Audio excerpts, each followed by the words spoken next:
व्रजन्तमनुपेतमपेतकृत्यं द्वैपायनो विरहकातरया जुहाव पुत्रेति तन्मयतया तरवोऽभिनेदुः तं सर्वभूतहृदयं मुनिमानतोऽस्मि।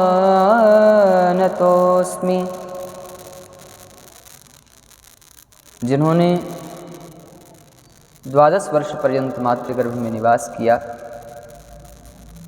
और जब मातृगर्भ से बाहर आए तो गर्भ से बाहर आते ही जो परिव्राजक हो चले, अर्थात जो वन की ओर चल दिए, ऐसे सर्वभूत हृदय सम्राट श्री सुखदेव जी महाराज के श्री चरणों में हम प्रणिपात करते हुए अपने मन को नैमिषारण्य की पावन पवित्र भूमि की ओर लेकर के चलेंगे, जहाँ शौनकादि 88,000 ऋषिगण एकत्रित होकर के एक स्थान पर भगवान की कथा श्रवण कर रहे हैं, भगवान की मंगलमयी कथा सुन रहे हैं। नैमिषे सूतमासीनमभिवाद्य महामतिं कथामृतरसास्वाद कुशलः सौनको ब्रवीत्। बंधुओं, नैमिष कहते हैं, नैमिषे अनिमिष क्षेत्र।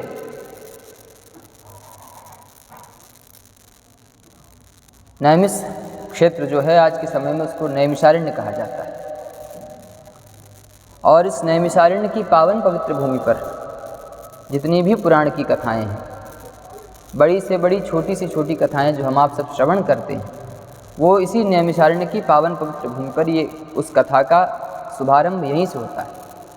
चाहे वह श्री सत्यनारायण भगवान की ही कथा क्यों न हो, भगवान सत्यनारायण जी की कथा भी इसी पावन पवित्र भूमि से ही शुभारंभ यहीं से होता है। तो कहा कि नैमिषे अनिमिष क्षेत्रे, इसे नैमिषारण्य क्यों कहते हैं, निमिष क्षेत्र क्यों कहा जाता है? तो निमिष कहते हैं ये जो हम पलकें हमारी बंद होती हैं, झलकती हैं, पलकों के गिरने और बंद होने को निमिष कहा जाता है। उसमें जो समय का अंतराल रहता है, उस पलक गिरने और बंद होने के समय को निमिष कहते हैं। और निमिष ही क्यों कहते हैं? एक निमिष, दो निमिष, निमिष ही क्यों कहा जाता है? तो उसके लिए बड़ी सुंदर कथा है। सूर्यवंश में बड़े प्रतापी, बड़े धर्मज्ञ महाराज हुए हैं, जिनका नाम था निमि। निमि नाम के महाराज हुए सूर्यवंश में, जो बड़े प्रतापी, बड़े धर्मज्ञ राजा थे। एक बार, और सूर्यवंश के जो कुल पुरोहित हैं, तो सूर्यवंश के कुल पुरोहित श्री वशिष्ठ जी महाराज, ब्रह्मर्षि वशिष्ठ। एक बार क्या हुआ कि राजा के मन में विचार आया। राजा ने सोचा कि क्यों ना कोई एक बृहद यज्ञ का आयोजन किया जाए। तो यज्ञ को करने की इच्छा लेकर के, उस अनुष्ठान को करने की इच्छा लेकर के महाराज निमि जो हैं वो गुरुदेव भगवान के पास में आते हैं। गुरुदेव वशिष्ठ से प्रार्थना करते हैं कि गुरुदेव, हम एक विशाल यज्ञ करना चाहते हैं, आप कृपा करें और अनुग्रह करें हमारा वो अनुष्ठान पूर्ण कराने। तो गुरुदेव ने कहा कि देखो महाराज, देखिए ऐसा है, अभी हमारा निमंत्रण आया है, हम जा रहे हैं इंद्र के यहाँ, स्वर्ग से देवराज इंद्र के यहाँ से हमारा बुलावा आया। हम जब स्वर्ग से आ जाएंगे, देवराज इंद्र के पास से वापस आएंगे, तब आकर के आपका अनुष्ठान पूरा करवाएंगे। तो महाराज ऐसा करिए आप कि तब तक आप प्रतीक्षा करें। इस विचार से अब गुरु जी कह करके चले गए। राजा के मन में जो मनोरथ था, अब राजा भी गुरु जी से कुछ नहीं कह सके। गुरु जी चले गए स्वर्ग को, राजा चले आए अब लौट करके अपने महलों में। अब राजा जब आए तो राजा के मन में विचार होने लगा कि बताओ क्या किया जाए। राजा बड़े कौतूहल में पड़ गए कि गुरुजी गए हैं, गुरुजी कब तक में आएंगे। गुरुजी कहीं अगल बगल के देश में गए नहीं हैं, आस पड़ोस के राज्य में गुरुजी गए नहीं, गुरुजी तो सीधा स्वर्ग गए हैं। और फिर स्वाभाविक सी बात है, अपना मित्र भी यदि कहीं विदेश चला जाता है तो व्यक्ति बार बार विचार करता है, बार बार सोचता है कि गए तो हैं परंतु कब तक में आएंगे, कुछ कहा नहीं जा सकता। और गुरुदेव तो सीधे स्वर्ग चले गए। राजा ने एक बात यह भी सोची कि शुभ कार्य जो है उसमें विलंब नहीं करना चाहिए, शुभस्य शीघ्रम। और फिर इस मन का कोई ठिकाना भी नहीं कि मन कब परिवर्तित हो जाए, मन कब बदल जाए। आज आपका मन है कथा सुनने का, आपने विचार किया कि चलो हम भगवान की कथा सुनेंगे, भगवान की कथा करावेंगे, लेकिन कहीं बीच में कोई प्रपंच आ गया तो आपसे कोई पूछेगा कि भैया आप वो आयोजन करवाने वाले थे, कथा करने वाले थे, अथवा कथा श्रवण करने के लिए जाने वाले थे, आप गए क्यों नहीं? तो आप कहेंगे कि भैया क्या बताएं, वो जाना तो बहुत चाहते थे, हमारी बड़ी इच्छा थी, लेकिन ये अमुक प्रपंच बीच में आ गया। तो मन कब कौन से नए कार्य में ले जा करके आपको लगा दे, कब कहाँ ले जा करके छोड़ दे, कोई निश्चित नहीं, कुछ कहा नहीं जा सकता। इसलिए और फिर शरीर का भी कोई ठिकाना नहीं है, इस देह का भी कोई भरोसा नहीं कि कब सीताराम हो जाए, कब तक साथ देगा ये शरीर कोई नहीं कह सकता है। इसलिए राजा ने विचार किया कि ये शुभ कार्य है और अनुष्ठान तो किसी अन्य आचार्यों का आश्रय लेकर के भी किया जा सकता है। तो राजा ने सोचा कि गुरुजी गए हैं, भाई देवताओं के यहाँ गए हैं, स्वर्ग में गए हैं, स्वर्गलोक गए हैं, तो हमारे यहाँ का हमारा एक वर्ष, देवताओं के यहाँ का एक दिन हमारा एक वर्ष। हम सभी का जो उत्तरायण है, जिसको हम उत्तरायण और दक्षिणायन, ये जो उत्तरायण है ये देवताओं का दिन है और दक्षिणायन देवताओं की रात्रि। तो जब हम यहाँ उत्तरायण 6 महीने का उत्तरायण मनाते हैं तो देवताओं का दिन होता है और दक्षिणायन में देवताओं की रात्रि होती है। अब देवताओं का एक दिन, परंतु हमारा तो एक वर्ष बीत गया। अब गुरुजी यहाँ से गए हैं, लेकिन यहाँ जाने के बाद गुरुदेव भगवान वहाँ कितने दिन रुकते हैं, कितने दिन तक रुकेंगे, 1 दिन रुकेंगे, 2 दिन रुकेंगे, अब वो तो यहाँ वर्ष में परिणित हो जाएगा, कुछ कहा नहीं जा सकता। इसलिए राजा ने अन्य आचार्यों का आश्रय लेकर के और अपना यज्ञ संपन्न करा लिया। जो अपना मनोरथ था राजा का, वह मनोरथ राजा ने पूर्ण कर लिया। अब इधर स्वर्ग से जब गुरुजी आए, गुरुजी ने कहा कि हाँ राजा, हाँ राजन बताइए, अब हम स्वर्ग से आ गए, आप क्या कह रहे थे, आपका कोई यज्ञ करवाना था, बताइए। अब हम पूर्ण रूपेण अब आपके कार्य पर हम ध्यान देने के लिए अग्रसर हैं। तो राजा बड़े असमंजस, राजा ने कहा गुरुदेव वो यज्ञ तो हमने करवा लिया। गुरुदेव ने कहा क्या यज्ञ करवा लिया? यज्ञ करवा भी लिया, हमसे पूछा भी नहीं, हमसे अनुमति भी नहीं। अब गुरुदेव क्रोध में गुरुदेव की आंखें लाल पीली हो गई कि तुमने अपने आप कैसे यज्ञ करवा लिया बिना हमारी अनुमति के। एक बार जिस ब्राह्मण को आप निमंत्रण दे दीजिए, जिस ब्राह्मण को आप नारियल सौंप दीजिए, निमंत्रण दे करके बात पक्की कर दीजिए, और फिर उसकी अनुमति के बिना यदि आप कहीं उससे किसी भी कारण यदि किसी दूसरे से उसका कार्य करवा रहे हैं तो मूड तो खराब होगा ही। और उसमें भी कुलम पुरोहितम, वशिष्ठ जी तो कुल पुरोहित हैं, तो एक प्रकार से ब्राह्मण का अपमान हुआ। गुरुदेव ने कहा कि देखो राजा, तुमने हमारा अपमान किया, हम तुम्हारी यह बात जो है हमें कदापि अच्छी नहीं लगी, क्योंकि बिना कुल पुरोहित की कृपा के, बिना कुल पुरोहित के निर्देश के, उनके मार्गदर्शन के बिना कोई काम नहीं होता। इस प्रकार से राजा, अब गुरुदेव नाराज हो गए और राजा बेचारे सिर झुकाए खड़े। तब तक में वशिष्ठ जी इतने नाराज हो गए कि क्रोध में आकर के निमि को साथ दे दिया, जाओ तुम्हारा शरीर छूट जाए। अब निमि महाराज बेचारे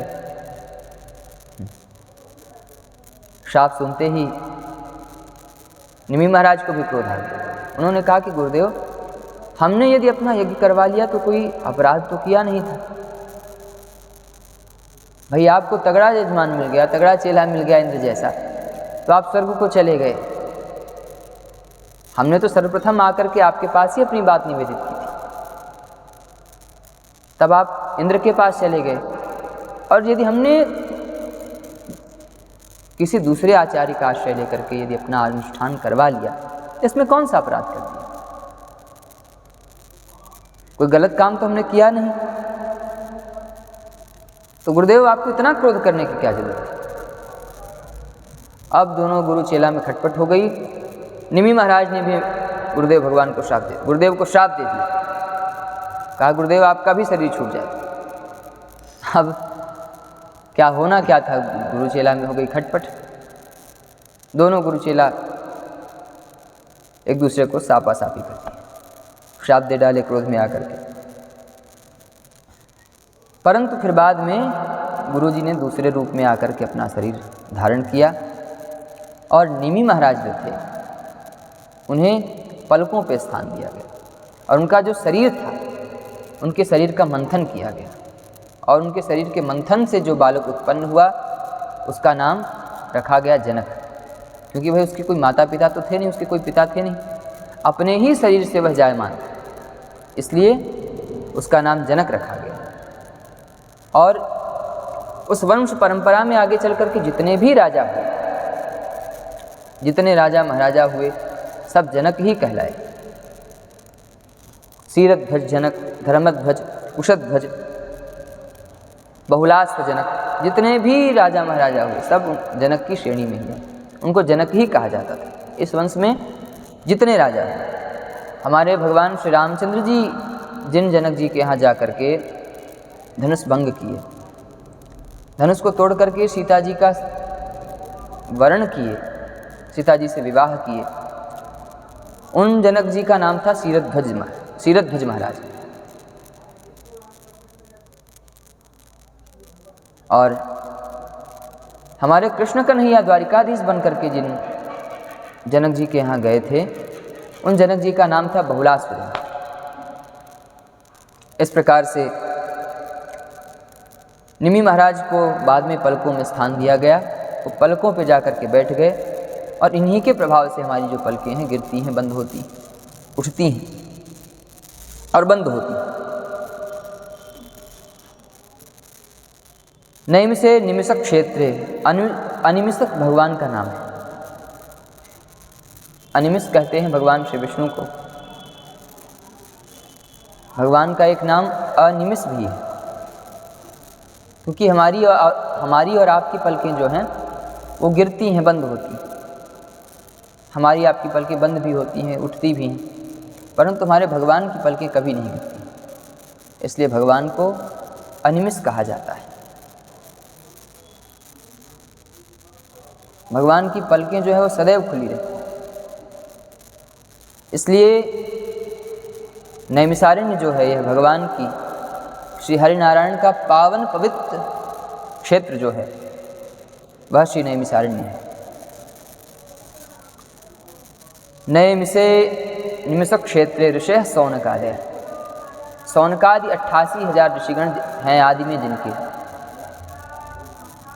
ऐसे सौनकादि 88,000 ऋषिगण जिनके मध्य में, और अरण्य कहते हैं जंगल को, उस पावन पवित्र स्थान पर एकत्रित होकर के जब सब एकत्रित हुए तो विचार हुआ महात्माओं में कि चलो कोई सत्संग किया जाए।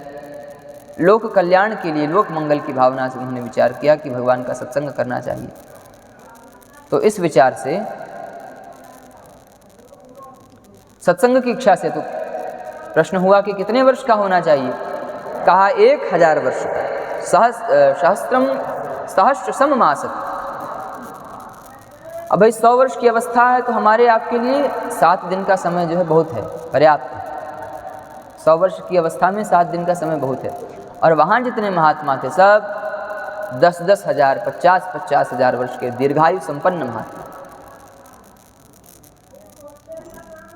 और परंतु इनकी विशेषता ये है कि भगवान की कथा श्रवण करने के लिए जब बैठते हैं, भगवान की सुंदर कथा जब श्रवण करने के लिए बैठेंगे, सत्संग करने के लिए बैठेंगे, भगवत चरितामृत का आस्वादन करने के लिए जब बैठेंगे, तो परम विद्वान होकर के भी, वयोवृद्ध होकर के भी अनभिज्ञ बन करके बैठ जाते हैं। भगवान की कथा के प्रति इतनी श्रद्धा है कि सब जानते हुए भी अनभिज्ञ होकर के बैठ जाते हैं, क्योंकि यदि आप सब जानेंगे तो फिर भगवान की कथा में रुचि नहीं रहेगी। और फिर ऐसा श्रवण करने वाला श्रोता ही क्या जो भगवान की कथा को सुन करके अघा जाए।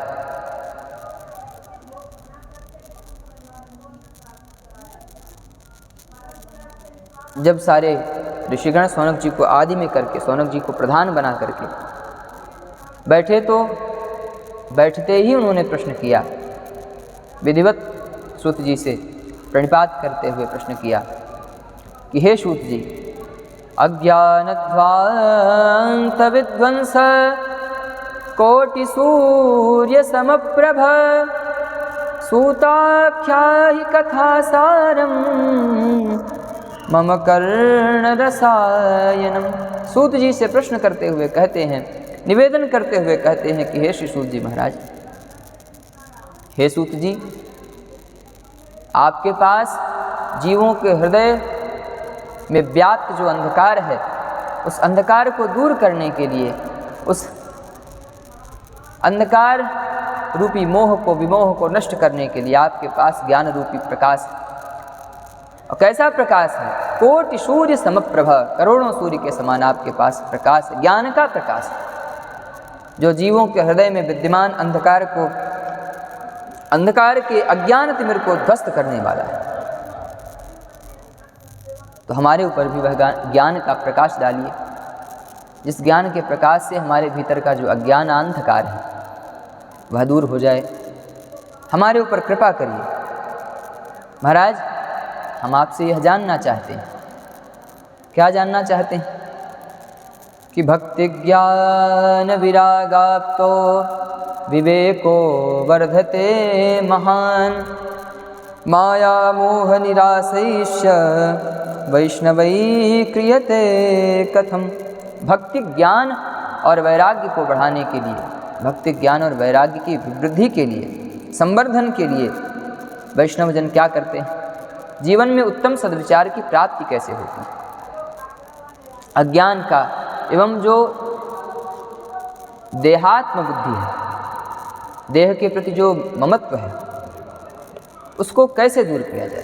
क्योंकि महाराज, यह घोरे कलौ प्रायो जीवस्या सुरतां गतः क्लेशाक्रान्तस्य तस्यैव शोधने किं परायण। श्रेयसां यद भवेत् श्रेयः पावनानां च पावनम कृष्ण प्राप्तिकरम सस्वत् साधनम तद्वधामि। ऐसा कौन सा कार्य किया जाए जिससे मोह दूर हो जाए? क्योंकि आज के परिवेश में, आज के समय में देखा जाए, जो आने वाला परिवेश है, इतने हमारे मनीषीगण दूरदृष्टा थे कि आने वाले परिवेश में कलयुग आने वाला है। वहाँ के जो जीव हैं वो प्रायः घोर पापरत होने वाले हैं, क्रूर होने वाले हैं, हिंसक होने वाले हैं, दुराचारी होने वाले हैं। अपने स्वार्थ के लिए कोई भी कार्य करने को उद्यत हो जाए, केवल उनका स्वार्थ होना चाहिए, उनका लाभ होना चाहिए। आप जिसके ऊपर भरोसा करेंगे, जिसके ऊपर विश्वास करेंगे, वही व्यक्ति आपको बढ़ते हुए नहीं देखेगा, वही व्यक्ति जा कर के आपके पीठ पीछे कहीं ना कहीं आपकी जड़ काटने का प्रयास करेगा। तो ऐसे स्थान पर कोई उपदिष्टा होना चाहिए, कोई समाज को एक नवीन दिशा दिखाने वाला होना चाहिए, समाज को सन्मार्ग की ओर ले जाने का जो कार्य है वह कौन करता है? वह हमारे संत जन करते हैं, ऋषिगण करते हैं, महर्षिजन करते हैं, क्योंकि वो समाज का हित चाहते हैं। और महापुरुषों ने जिस मार्ग का अनुसरण किया है, महापुरुषों ने जिस मार्ग को पहचाना है, जिस मार्ग पर चले हैं, महाजनों येन गता सपंथा, हमें भी उसी मार्ग का अनुसरण करना चाहिए। ऐसा कौन सा कार्य किया जाए जिससे आज के जो व्यक्ति हैं, आज के जो प्रायः प्राणीजन हैं, कलयुग में होने वाले जो व्यक्ति हैं, उनका स्वभाव आसुरी हो गया। हर प्राणी यहाँ जिसको देखो भैया वही क्लेश से आक्रांत है। ऐसा कौन सा साधन है जिससे जीवों का कल्याण हो जाए? जीवों को सद्बुद्धि प्राप्त हो। और सद्बुद्धि केवल सद्बुद्धि ही प्राप्त ना हो, सद्बुद्धि प्राप्त होने का भी उद्देश्य क्या है? सद्बुद्धि प्राप्त हो जाए, सद्बुद्धि प्राप्त होने का फल क्या है? फल ये है कि जीव अपना कल्याण करे। कल्याण कैसे करेगा? जब जीव भगवत शरणापन्न हो जाएगा, भगवान की शरणागति स्वीकार कर लेगा और भगवत प्राप्ति करेगा, तब जाकर के जीव का कल्याण होगा। तो महाराज साधन तो बहुत हैं, योग है, यज्ञ है, व्रत है, तप है, परंतु इन सब साधनों में भी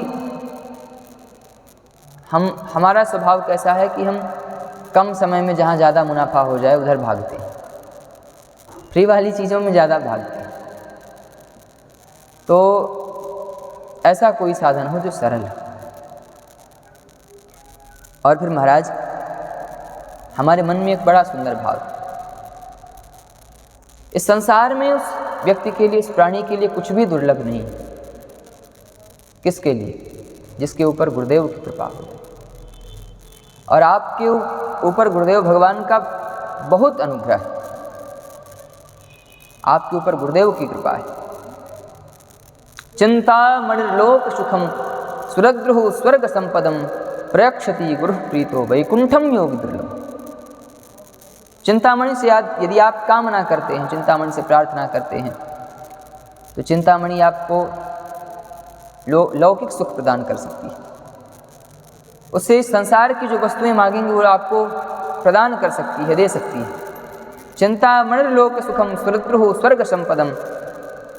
और जो कल्प वृक्ष है वह आपको स्वर्ग का ऐश्वर्य दे सकता है, स्वर्ग की संपत्ति प्रदान कर सकता है। और यदि गुरुदेव भगवान प्रसन्न हो जाएं, परंतु इन दोनों में भी चिंतामणि से यदि आप कहिए कि हमें भगवान का साक्षात्कार करवा दो, हमें भगवत दर्शन करवा दो, तो भगवान का दर्शन नहीं करवा सकते। कल्पवृक्ष से कहिए आप, कल्पवृक्ष आपको भगवत साक्षात्कार करवा दे, तो नहीं करवा सकता। परंतु गुरुदेव भगवान की कृपा में, गुरुदेव भगवान के अनुग्रह में वह सामर्थ्य है जो आपको भगवान का दर्शन करवा सकता है, भगवत प्राप्ति करवा सकता है, जो योगियों के लिए भी दुर्लभ स्थान है। ऐसे दुर्लभ वैकुंठ को प्राप्त करवा सकता है। वैकुंठम योगी दुर्लभ, ऐसे सुदुर्लभ वैकुंठ को भी प्राप्त, वैकुंठ की प्राप्ति कराने वाला है। आपके ऊपर गुरुदेव भगवान की बड़ी कृपा है, वही कृपा प्रसादी आप हमें भी प्रदान करें और हमें उपदेश करें, उपदिष्ट करें। सीताराम।